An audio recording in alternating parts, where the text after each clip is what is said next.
Now, there's a thing in life called the flow states. And if you don't stay in that flow state, you would attract less women, you would have less purpose, and you would attract less business opportunities.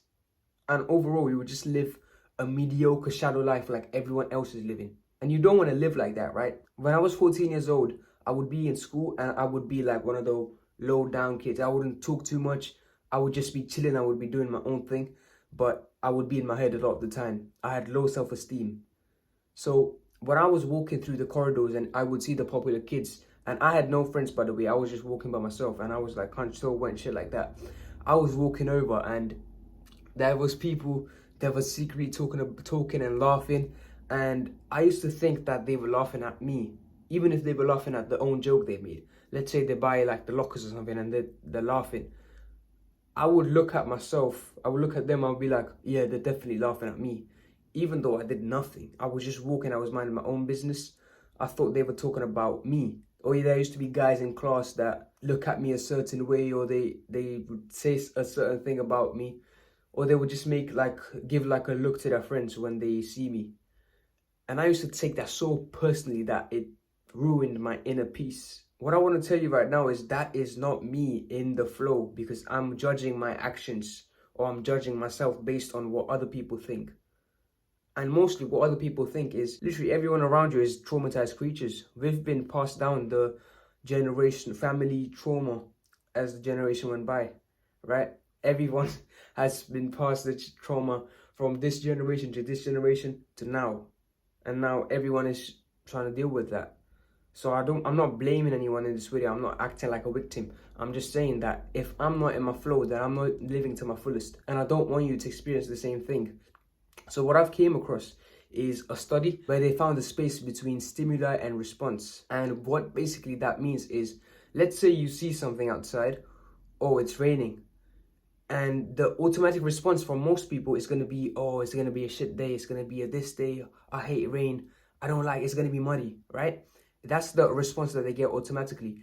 But what if you have the stimuli in front of you, which is rain, and then you change your response in that space you get, right?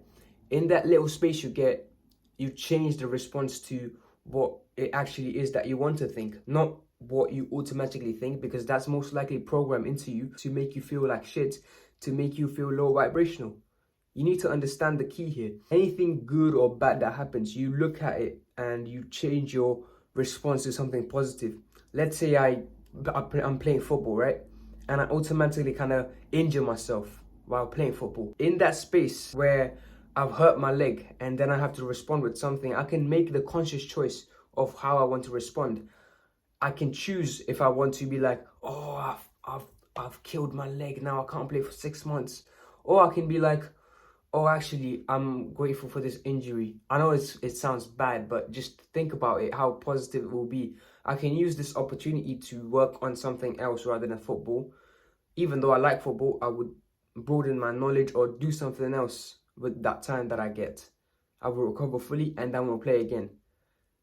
That space between the stimuli and the response is the key, and see how fast your mindset changes when it comes to dealing with these small obstacles, because they're going to be there like small units throughout the day. It's not going to be like a massive one. That my example was kind of quite vast, right?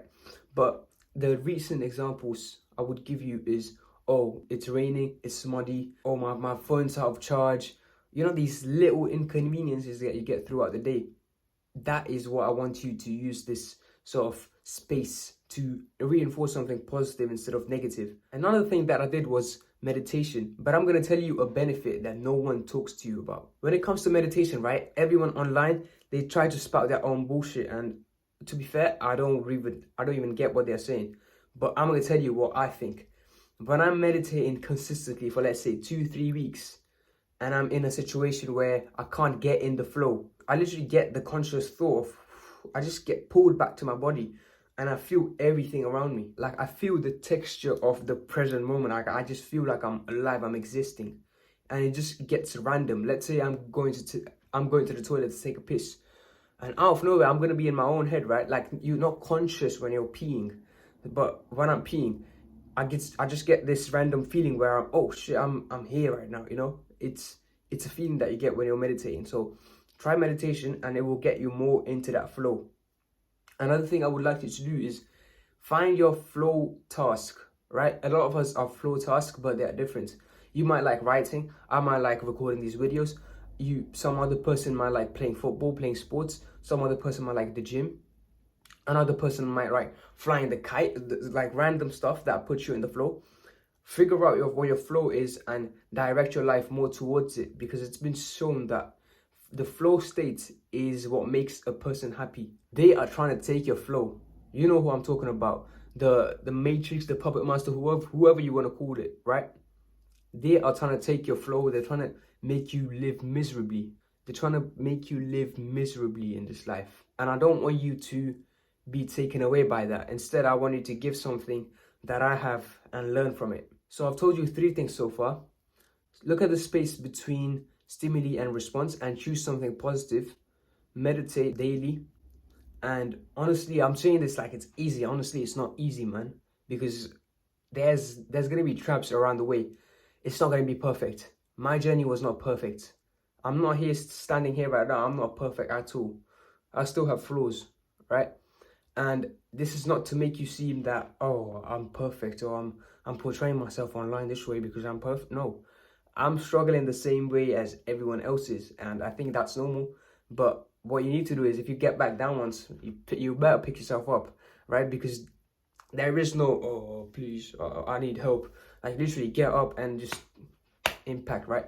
That's what I tell you in every one of those videos. I'm telling you the bad stuff, not because I want you to lose hope, but because I want you to fight against it. Let's say you get back down, you get back up, and you're like, okay, you need to have this mindset where you're like, okay, throw stuff at me, but I'm still gonna be the person that I am, regardless of what they throw at me, because there's gonna be a lot of traps. It's not easy, but I want to help you the best way that I can.